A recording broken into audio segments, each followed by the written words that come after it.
You know, for a made-for-TV movie and for being a Leprechaun movie, this is a really goddamn good movie.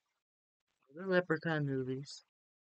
Hey guys, how's everybody doing? With tomorrow being St. Patrick's Day as of filming this, to end this Leprechaun series review series, I'm gonna cap it off with Leprechaun Returns, which was made in 2018. Just like Halloween 2018, this is a direct sequel to the original 1993 film, which came out 25 years later, and it ignores all the other movies, the second one, the Las Vegas trip, especially the space trip, and In the Hood twice.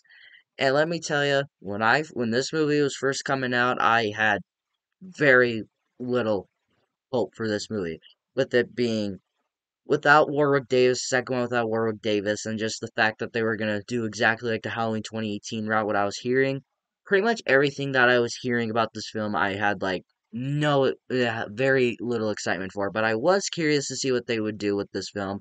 When this movie came out on Redbox, me and my mom rented it. Yes, I used Redbox back when it was a really big deal. And what do I think of when? What did I think about it? I thought it was really good. And what do I think about it now? Well, here you go. Enough of my positives on Leprechaun Returns is the returning Ozzy. Now, sadly, we don't get to see much of him, but just the fact that he returns in this film, who is probably my favorite character besides the Leprechaun in this entire series, it was nice to see him return. Jennifer Anderson is not going to pull a Laurie Strode in return for this movie, so let's get Ozzy back. Like I said, probably the best character of this franchise. Now, they do kill him off like maybe 15 minutes into the film. I could be wrong there, but they do kind of do like a weird thing where he comes back as a ghost zombie thing. I'm not entirely against it, but I do feel it's kind of unnecessary to bring him back. But just the fact that we get to see more of him, I'll do anything just because I love this character, and just the fact that he was easily one of the funniest parts about the original Leprechaun. And what we get of him in this movie is pretty goddamn funny, honestly, and I got a lot of laughs out of it. Excuse me.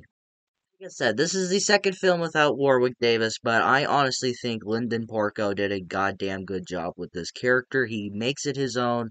He's pretty good. Now, I will admit, the laugh, not the biggest fan of. He kind of sounds like a balloon, like when you blow it and then you kind of let go and it comes out. That's kind of what his laugh reminds me of, but it's not very distracting. If you cut that away, Lyndon Porco's a damn good leprechaun. He's no Warwick Davis by all means, but he's way better than whatever the fuck that Hornswoggle bullshit was about.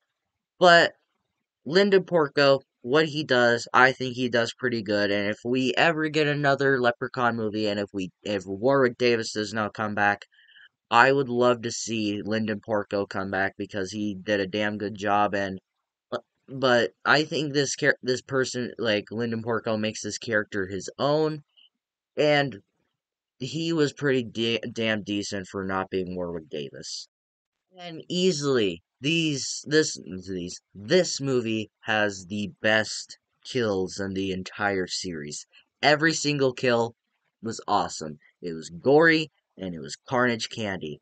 All of these kills were all creative and they were all gory, and that's what I look for now. Leprechaun movies, they don't have the best kills in the world, but three, Back to the Hood, and this film have pretty damn good kills. And Leprechaun Returns has easily the best kills, gore, and I love the fact that for pretty much all of them, they use practical effects. Every single kill in this film was just practical effects. And I respect that. I am a man who loves practical effects. Every time I see CGI, I go, God, that looks bad. Every time I think of good practical effects and I see CGI, I always think of The Thing back in 1982. Where every time I see CGI, I'm like, dude, look at The Thing. Look what they did back in 1982 for like a little budget that they had.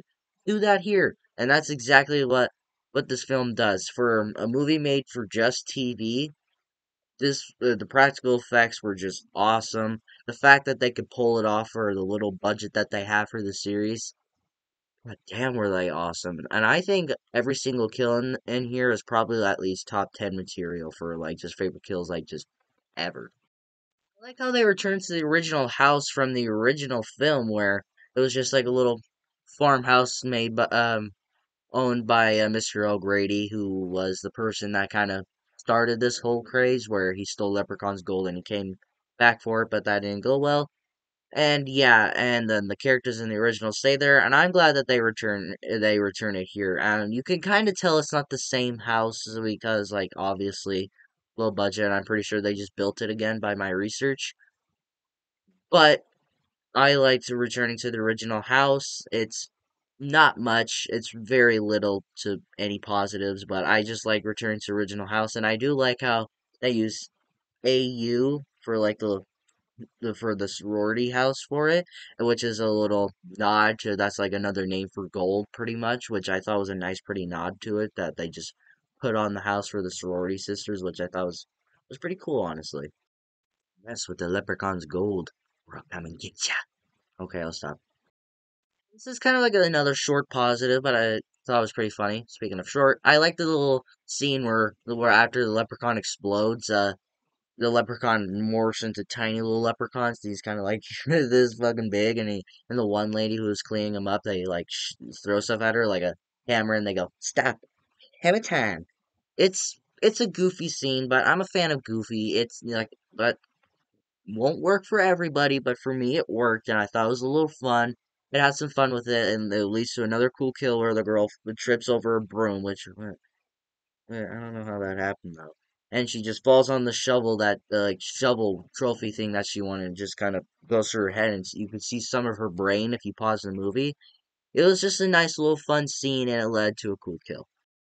I'm moving on to my mixed aspects, the characters. And there are some likable characters here, namely the main character here. I thought she was pretty cool for being a nervous person, but there are some scenes where she'll kind of just go up to the camera, just do like a cool thing, and she goes, "I don't know why I came over here. That's kind of dumb." So close to the camera. Sorry.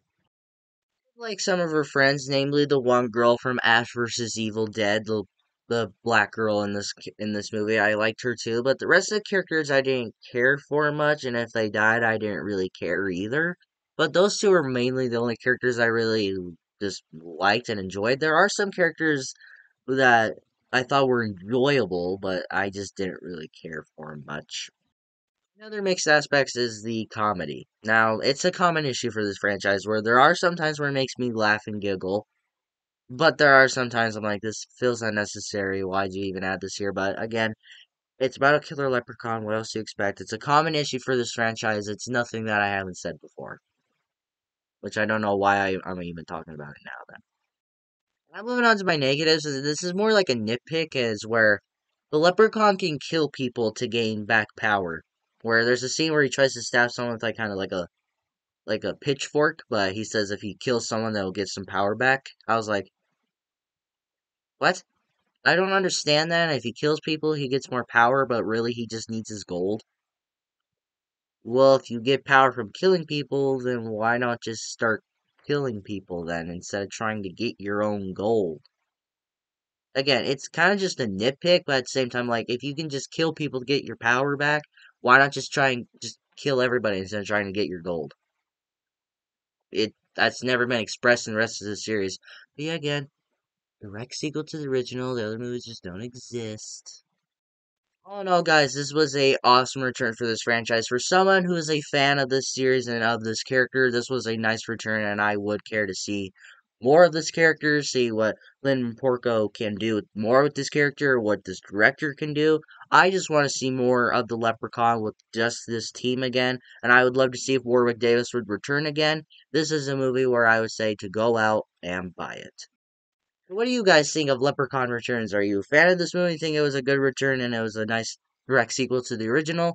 Or are you just not a fan of this franchise and you just don't really care about this movie either? But let me know in the comments below and we will talk about it. If you like this video, like it. If you loved it, subscribe and hit the bell notification so you will get notified from my latest videos. But until my next video, take care.